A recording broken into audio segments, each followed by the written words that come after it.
From the BBC World Service, in association with ABC and Akashvani, this is Stumped. Hello and welcome to Stumped, your intercontinental hit of news, features and debate from the quirky world of cricket. I'm Alison Mitchell, back in London after flying home from Dubai, where I was at the Women's T20 World Cup, where a new name was put on the trophy. Nice to have a little bit of downtime now to see friends and family back here over the next few weeks, and casting an eye forwards to my next trip to Australia. A little surprised maybe to see David Warner is putting his hand up to say he could be available for a test comeback.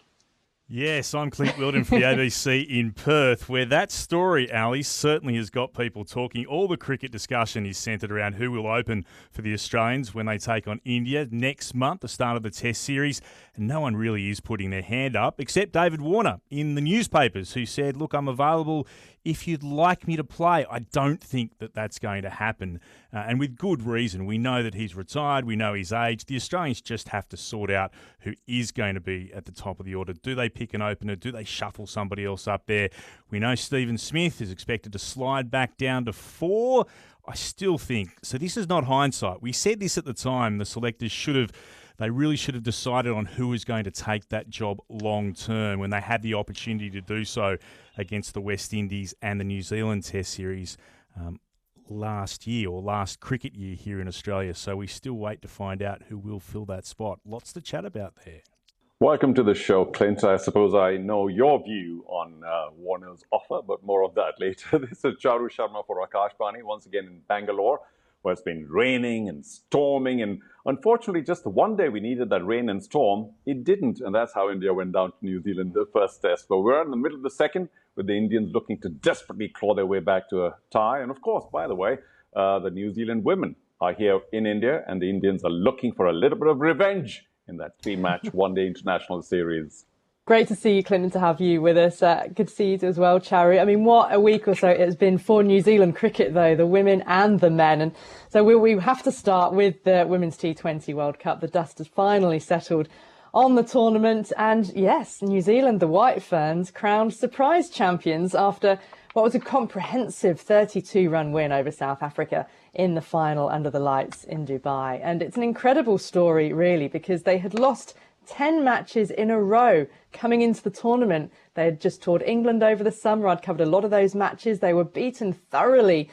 And now they've got their first ever T20 title after twice having been runners-up, if you go back to 2009 and 2010. That's a long time ago, but there were 2 players who were involved in those matches, and it was amazing and quite moving to witness in Dubai that emotion from Suzie Bates and the captain Sophie Devine, absolute titans of the sport, having been around for so long. And Leah Tahuhu almost as long as well. You really felt that their careers deserve a trophy to show for everything that they've done.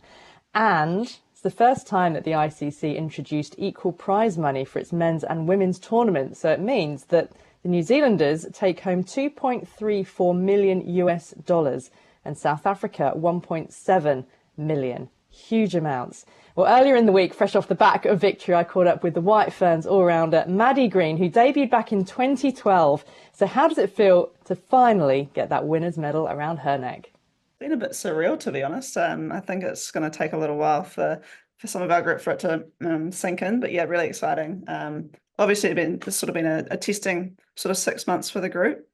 So to be able to turn it around when it really matters the most is pretty special. And we've got a lot of players in our group been around for a long time and haven't necessarily been able to come away with this sort of success. So yeah, I'm just really pleased for people like Susie and Sophie and Leah as well, who've given so much to this team. To be able to win a World Cup is pretty special. Am I right that it was also your birthday on Sunday when the Yeah, final happened? yeah, it was. My birthday seemed a little bit irrelevant at the time. But yeah, a pretty cool birthday. I've had lots of messages saying that one will be hard to top, and I think they're right. That's ultimate birthday present, I think. I know we've seen Mealy Kerr playing the guitar out in the middle. Was there a rendition for you at all? Any happy birthday? They did actually sing me happy birthday just before we warmed up. So that was nice. But yeah, and we got a big cake after the game to sort of celebrate the win and birthday celebrations as well. So that was really, really nice of everyone. But yeah, as I said, I didn't really focus too much on that. I was just really stoked to be playing in a World Cup final. Yeah, and that was really special.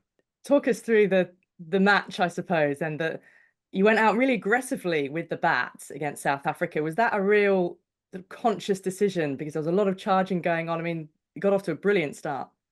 Yeah, we sort of talked about, with the likes of Marizanne Kapp and Kaka, they're both really good bowlers. And if you just let them bowl in the same spot on the stumps, they're going to make it really hard for you to score. So we talked a lot before the game about making sure we're proactive and trying to take the game to them. And I thought the way that Georgia Plummer and Susie set the tone was excellent. Got us off to a really fast start, just let everyone breathe a little, I suppose, and settle the nerves. And yeah, I thought the way that they opened us up just really set the tone for the rest of the innings and allowed sort of everyone else to come in and play their roles really well. Was there a time then when you were in the field where a realization started to set in that, we've got this now? I think it probably wasn't until Chloe Tryon got out. I've seen her bat many times where she's absolutely destroyed teams and the power that she's got. So when she was still in there, I think we're also probably still a little bit on edge. And sort of when Rosemary got that sort of key wicket, that was a massive turning point for us. And yeah, I thought it was sort of ours to win at that point. So that was pretty cool. But yeah, you can never write a team like South Africa off. They've got match winners. So until we didn't get to that sort of later piece in the game, didn't really felt like we were going to win. And you took a good catch in the deep as well very early on, Tasmeen Brits. In that moment, did you manage to keep a clear head? Because we'd seen so many catches go down during the tournament, particularly in Dubai. Yeah, it's sort of been an interesting tournament from that respect. A lot of catches gone down across multiple different teams. And I think I was really conscious leading into the semi-final and the final of just making sure I felt confident and took lots of catches and warm up. And my role is to sit at long on for the majority of the game. And that seems to be a little bit of a hot spot in T20 cricket. So yeah, I think I was really pleased to hang on to that one. We've seen a lot go down. Tasman had been batting really well throughout the tournament. So we knew that was a really key wicket for us as well. So yeah, happy to hang on and back up our bowlers. So I think did an awesome job throughout the tournament. You've already mentioned Sophie Devine, Susie Bates, Leah Tahuhu. Can you give us a bit of insight into just what that emotion was? Well, even sort of before the game, huddles, anything particular said by Sophie then, and then really what it was like at the end for being amongst all of them? Yeah, I think the biggest thing for us this campaign is everyone's actually been really calm. And I think potentially if I think back on it, the fact that we came in having had a bit of a losing streak potentially took the pressure off and expectation off us in the tournament. And I think the way that Sophie had led throughout the campaign, she was incredibly calm, very well prepared.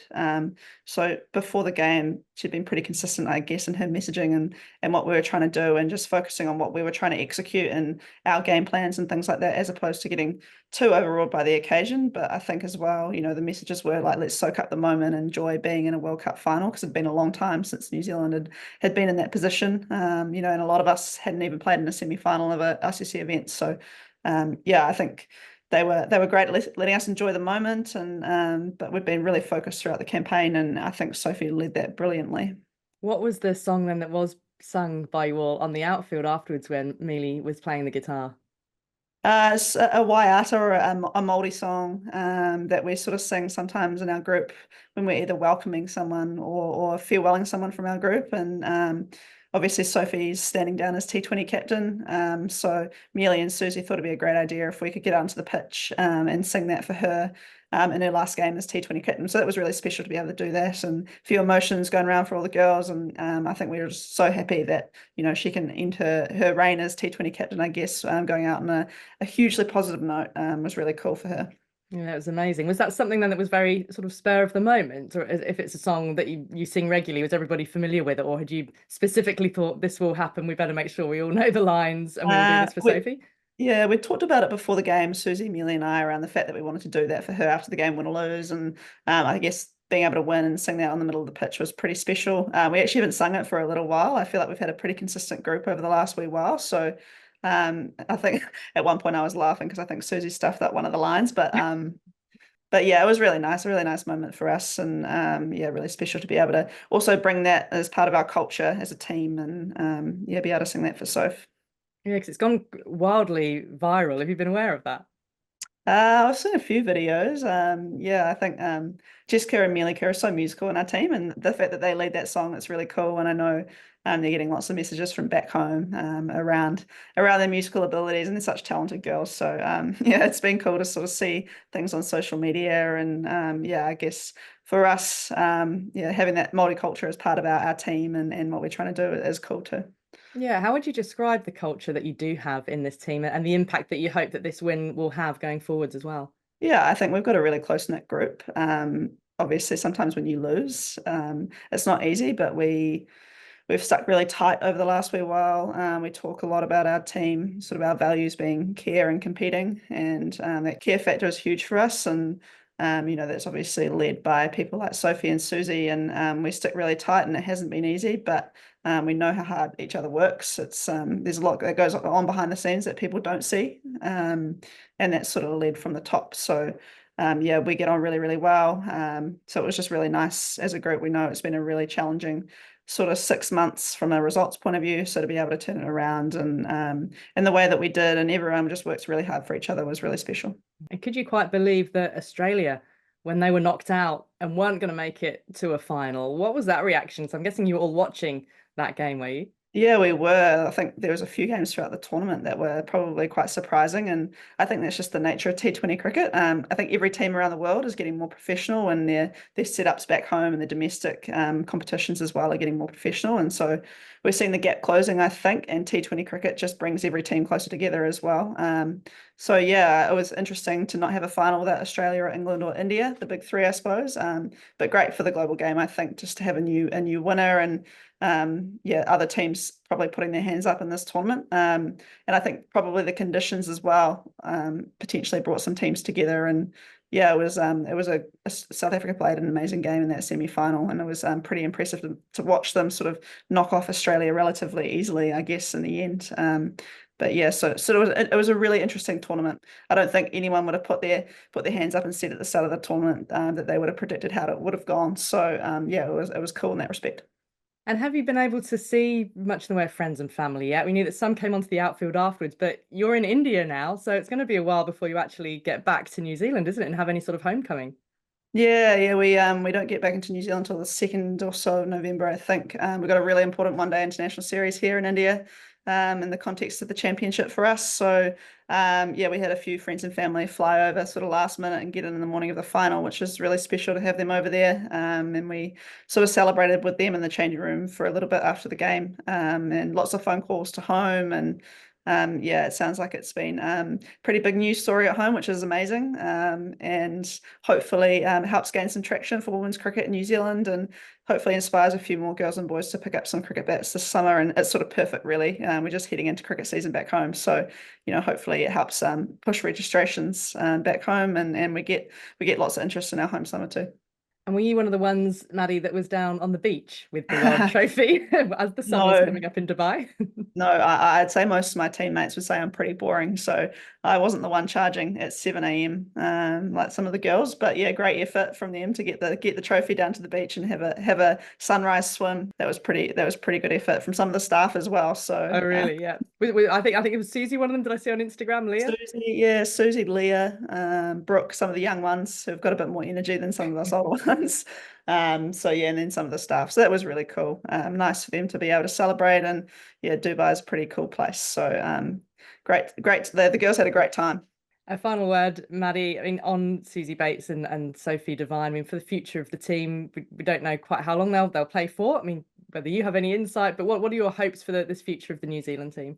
Yeah, I just hope that this gives us a lot of confidence as a group. You know, it's, as I said, it's been a challenging sort of 6 months from a results point of view, playing some of the best teams in the world. But I hope this gives the group some belief. There's a lot of talent going around, and you know, there's a lot of people working really hard, both players and staff in the background, to help progress the team and help us be competitive on the world stage consistently. And I think that's the goal now for us, is how do we consistently get into those finals of ICC tournaments and just push the best teams in the world. And you know, we've got some really bright young talent coming through, and I think that was one of the best things about this tournament, is potentially in the past we've relied on Susie, Sophie, Mealy to win us games, but I would say throughout the tournament, we had contributions from everyone in our squad. I thought Rosemary Mayer and Eden Carson were outstanding through the tournament. So for us, that's really positive, having more people contributing more consistently at world tournaments. That's sort of the goal, and I think that's going to help us get through into more sort of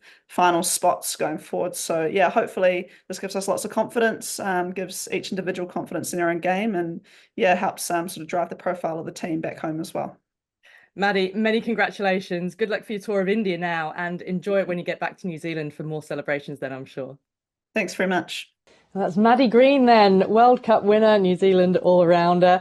It was amazing to hear her say there, wasn't it, Clinton Cherry? Expectation was off, and then it all stemmed from New Zealand's win over India. I think that gave them tremendous belief. One defeat to Australia in the group stage, and then they never looked back. What did you both make of what you heard there from Maddie? Go on, Clint, if we start with you, geographically closer to New Zealand. I loved hearing, again, the delight, particularly for her teammates, being able to break through, for Suzie Bates and Sophie Devine, who had been there for so long, and just making the notes that played in all of the 9 T20 World Cups since the first back in 2009, Devine and Bates. You could hear the joy that she had for Sophie and for Susie with that. I was also interested because it's something that I noticed, and I know you spoke about the problems that England had. The catching, the issues that everybody seemed to have with catching in this tournament was quite bizarre. We know how skilled these players are, and yet catches continued to go down. So it was really interesting to hear from one of the players who was out there and involved that they noted that it was something a little bit strange to behold as well. But it's a huge thing, as she said, here in the southern part of the world. Cricket is about to get underway, so I would imagine, as Maddie said, there's going to be a lot of players, a lot of youngsters picking up bats after seeing that success for the New Zealand women's cricket team. Good on them. I think it's a terrific thing. Well, yeah, for sure. I mean, even the men's team and certainly the women's team have always been considered in these major tournaments as dark horses because they do have that talent and they are, well, somewhat title contenders. I'm glad they finally delivered. And they owe a bit, by the way, Alison, Clint, to India, because that first match they played against India, they wiped them out, and the kind of confidence that must have given them. She did mention that India perhaps the top 3, and we're happy to consider that. But I think that match was a key one for India to just maybe lose a little bit of confidence, because even in the next 2 matches, they sort of barely got across the line. And New Zealand was so emphatic, they were really well prepared. And at that point, I suppose they wouldn't have known they'd go on to win. But that first win would have given them an enormous amount of confidence. And she said many other things there, of course, with particular reference to Suzie Bates, Sophie Devine, even Leah, and how much these guys would have enjoyed the victory. I just have to perhaps mention that it came on, if I can say so, a difficult day, because in India, their men's team also came up with a fabulous win after, some 36 years or so against India. And that took a lot of media away from what we thought would have been a much more celebration for New Zealand. But I'm sure back home, the media would have been far more generous to this fabulous victory. Just to touch on Mealy Kirks, she was the player of the tournament overall and player of the match in the final, which is quite a feat in itself. But it's amazing, isn't it, to think of her, like Nasir Sain, I remember, said at the end, an outstanding cricketer with a massive future. And I think, well, hang on, she's a senior player, but she's only 23. She does still have a massive future. It's amazing because she started so young, didn't she? She's already got records as the youngest cricketer to score a double century on a ODI cricket. She's already captained her nation. We've seen how influential she's been in the WBBL, and looking forward to that getting underway with Sophie Devine playing here in Perth with everything starting this week. I think she's got an enormous future from where she goes from here, and I think she's right.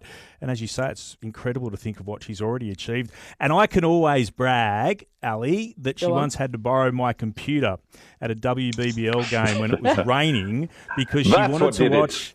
That's exactly right. She wanted to watch the New Zealand women's rugby team. They were playing in a World Cup, and she wandered through the media centre. Has anyone got a computer I can use to log in and watch it? So while we were raining, we all just sat there and watched New Zealand take on England, I think it was, in the final before the rain stopped at Karen Rolton Oval. So that's my claim to fame. Nice I'll take story. that. I'll have to see if she needs to borrow a guitar next time. That was fantastic too. Well, that was all we've got time for on this week's Stump. So I'll say thanks to Clint Wilden and to Charu Sharma and to all of you for listening, and we'll see you again next week. Bye for now.